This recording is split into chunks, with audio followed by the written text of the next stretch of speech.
Hello everyone, today we are going to solve the past continuous tense of class 8th grammar of the first semester. Past continuous tense એટલે ચાલુ ભૂતકાળ. આપણે જે present continuous ટેન્સમાં સહાયકારક ક્રિયાપદ તરીકે is M R મૂકતા હતા એ જ રીતે અહીંયા ચાલુ ભૂતકાળમાં શું મૂકીશું, વોઝ વર મૂકીશું અને ક્રિયાપદનું આઈએનજી વાળું રૂપ મૂકીશું. જે સિંગ્યુલર સબ્જેક્ટ છે એની પછી વોઝ લાગશે અને પ્લુરલ સબ્જેક્ટની પછી લાગશે વર. ઓકે, અને ક્રિયાપદનું રૂપ લાગશે આઈએનજી વાળું. જોઈએ ફર્સ્ટ એક્સરસાઇઝ. ઓકે, આપણને આપ્યું છે કિરીટ. કિરીટ એ સિંગ્યુલર સબ્જેક્ટ છે તો સિંગ્યુલર સબ્જેક્ટ પછી આવશે વોઝ, અને જે બ્રેકેટમાં ક્રિયાપદનું રૂપ આપ્યું હોય એનું આઈએનજી વાળું રૂપ મૂકી દેવાનું, તો વોઝ ટોકિંગ. પૂજા આપ્યું છે, પૂજા સિંગ્યુલર સબ્જેક્ટ છે તો શું થઈ જશે ત્યાં વોઝ, અને બ્રેકેટમાં આપણને ક્લીન આપ્યું છે તો ક્લીનનું થઈ જશે ક્લીનિંગ. રામુ સિંગ્યુલર સબ્જેક્ટ છે, રામુ વોઝ ક્લોઝિંગ. બ્રેકેટમાં આપણને ક્લોઝ આપ્યું છે તો ક્લોઝનું શું થઈ જશે ક્લોઝિંગ. પછી blank the policeman blank the people. Policeman અહીંયા બહુવચન આપ્યું છે, પ્લુરલ સબ્જેક્ટ છે તો શું લાગશે એની આગળ પ્રશ્નાર્થ વાક્યમાં વર્ડ લાગશે અને સ્ટોપનું થઈ જશે stopping. Okay, as it is blank I blank fast, તો આઈની આગળ લાગશે વોઝ અને રાઇટનું થઈ જશે writing. Was I writing fast. Okay, પછી the farmers blank to their field. બ્રેકેટમાં આપણને ગો આપ્યું છે, ફાર્મર્સ બહુવચન છે તો શું થઈ જશે વર ગોઈંગ. ઓકે, એ જ રીતે ધ ચિલ્ડ્રન છે, પ્લુરલ સબ્જેક્ટ છે, પ્લુરલ સબ્જેક્ટ પછી લાગશે વર અને કમનું આઈએનજી વાળું રૂપ થશે કમિંગ. પછી blank the child blank for chocolates, તો શું લાગશે ચાઇલ્ડ સિંગ્યુલર સબ્જેક્ટ છે તો ત્યાં લાગશે વોઝ અને બ્રેકેટમાં આવશે ક્રાયનું આઈએનજી વાળું ફોર્મ આવશે crying. Okay, as it is number 9 જોઈએ. Blank you blank at the picnic, તો યુની આગળ શું લાગશે વર અને ડાન્સનું થઈ જશે dancing. Okay, Uma and Savita બંને થઈને પ્લુરલ સબ્જેક્ટ બનાવશે, વર શું આવશે મેકનું થઈ જશે મેકિંગ. ઓકે, હવે જોઈએ છીએ નીચે કેટલાક પ્રશ્ન આપ્યા છે. આપણને એવું કહ્યું છે કે કૌંસમાં આપેલા શબ્દોનો ઉપયોગ કરીને પ્રશ્નાર્થ વાક્યો બનાવો. આપણને જે બ્રેકેટમાં શબ્દો આપ્યા છે વોટ, વુ, વેન, વેર, આ બધા શબ્દોનો ઉપયોગ કરીને આપેલા વાક્યનું પ્રશ્નાર્થ વાક્ય બનાવવાનું છે. તો જેમ કે રામુ ભૈયા વોઝ વોટરિંગ ધ પ્લાન્ટ્સ, બ્રેકેટમાં આપણને આપ્યું છે હુ, તો હુથી આ પ્રશ્ન બનાવીએ તો શું બનશે who was watering the plants. Okay, as it is second question જોઈએ છે. Kanji was planting carrot seeds, અને બ્રેકેટમાં આપ્યું છે વોટ, તો શું લખીશું આપણે what was Kanjibhai planting.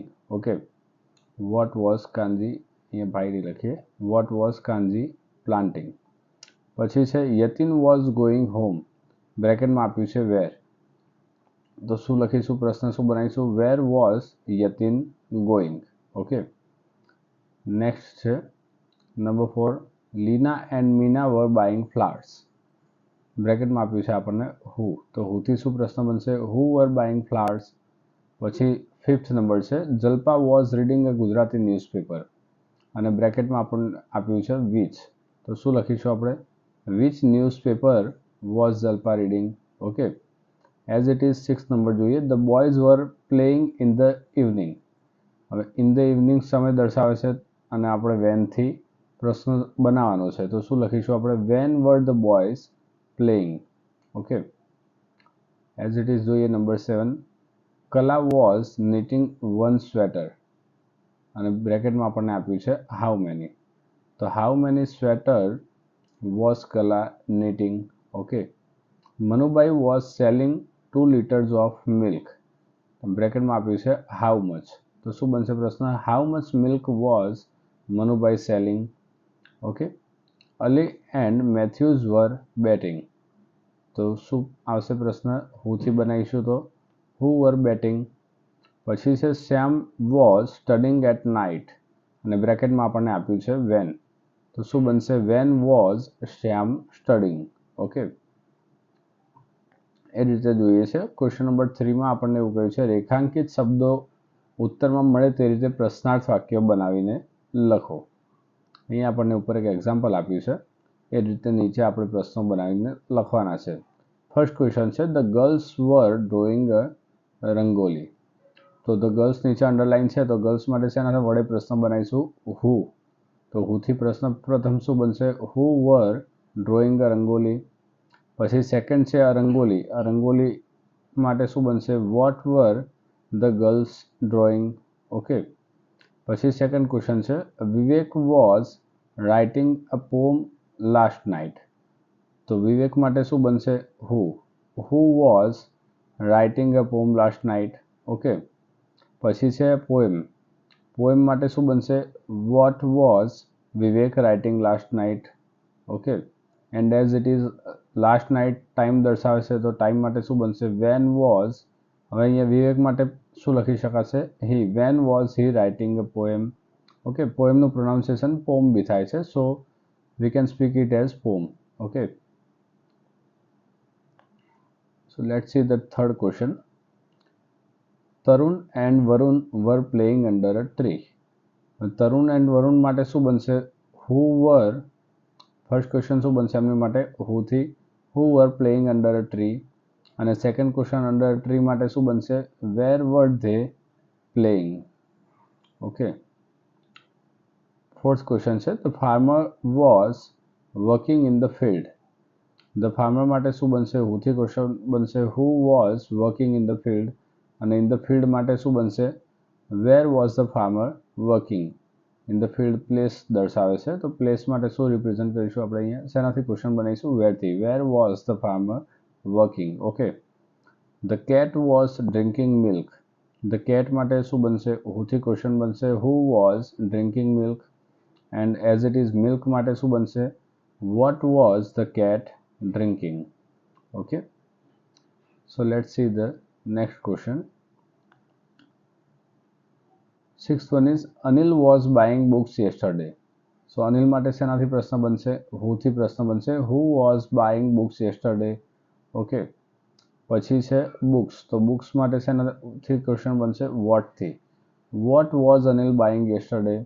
And yesterday માટે ટાઈમ માટે શું દર્શાવીશું? વેનથી પ્રશ્ન બનાવીશું. When was Anil buying books. Okay. Let's come to the next question. Darshan was learning English last week. Darshan માટે શેનાથી પ્રશ્ન બનાવીશું? Who was learning English last week. પછી છે ઇંગ્લિશ. તો ઇંગ્લિશ માટે વોટથી ક્વેશ્ચન બનાવીશું. What was Darshan learning last week. And last week માટે શેનાથી ક્વેશ્ચન બનાવીશું? વેન. ટાઈમ રિપ્રેઝન્ટ કરે છે, સો વેનથી ક્વેશ્ચન બનાવીશું. When was Darshan learning last week. Okay. Next question છે Mr Das was going home at 7 PM. So અહીંયા શેનાથી ક્વેશ્ચન બનશે? Who was going home at 7 PM. Okay. પછી હોમ પ્લેસ રિપ્રેઝન્ટ કરે છે, તો એના માટે બનશે where was Mr Das going at 7 PM. Okay. And at 7 PM time represent કરે છે, તો એના માટે બનાવીશું વેન વડે question. Van was he going home. અહીંયા હી શું દર્શાવે છે? Mr Das. Okay. Let's come to the next question, which is number 9. Okay. Harsh and Mandar were playing in the classroom. So first શું બનશે? Who were playing in the classroom. and પછી in the classroom place represent કરે છે, so where થી question બનાવીશું. where were they playing. Okay. આ બંને જણા છે, એના માટે શું લખાશે? અહીંયા ધેનો યુઝ થશે. ઓકે. પછી છે Manubhai was working in the factory. So Manubhai માટે શું બનશે પ્રશ્ન? હુ વડે ક્વેશ્ચન બનશે. Who was working in the factory. And in the factory place represent કરે છે, so where was Manubhai working. Okay. Sagar was playing tennis in the morning. So Sagar માટે શું બનશે ક્વેશ્ચન? Who was. હુથી ક્વેશ્ચન બનશે who was playing tennis in the morning. પછી છે tennis. Tennis માટે વોટથી ક્વેશ્ચન બનશે. What was Sagar playing in the morning. Okay. And as it is in the morning માટે ક્વેશ્ચન બનશે when was Sagar playing tennis. Okay. So let's come to the last question, which is number 12. The gardener was arranging the flowers in the vase yesterday. Okay. So the gardener માટે શેનાથી question બનશે? હુથી question બનશે. Who was arranging the flowers in the vase yesterday. Okay. પછી છે the flowers. તો the flowers માટે શેનાથી ક્વેશ્ચન બનશે? what વડે. What was the gardener arranging in the vase yesterday. Okay, પછી છે ઇન ધ વાસ, એ પ્લેસ દર્શાવે છે, તો એના માટે વેરથી ક્વેશ્ચન બનાવીશું. Where was the gardener arranging the flower yesterday? Okay, અને લાસ્ટ યસ્ટરડે છે, ટાઈમ રિપ્રેઝન્ટ કરે છે, સો વેનથી ક્વેશ્ચન બનાવીશું. When was the gardener arranging the flower in the vase? Okay,